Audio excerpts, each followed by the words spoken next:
అయితే డాక్టర్ గారు, అమ్మా. చాలా మంది డ్రై ఫ్రూట్స్ తినడం వల్ల కొలెస్ట్రాల్ వస్తుంది, గుండె జబ్బులు వస్తాయని అందరికీ పెట్టడం మానేస్తూ ఉంటారు చాలా మంది. మరి దీనికి మీరు ఇచ్చే విశ్లేషణ?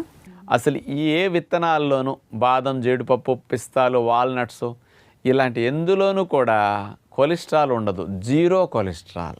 కొలెస్ట్రాల్ ఉన్న ఆహారాలన్నీ జంతు సంబంధిత ఆహారాలే. వృక్ష సంబంధంలో కొలెస్ట్రాల్ ఉండదు. ఇది మొండి గుర్తు మీరు పెట్టుకోండి, లైఫ్ లేక మర్చిపోరు ఇక.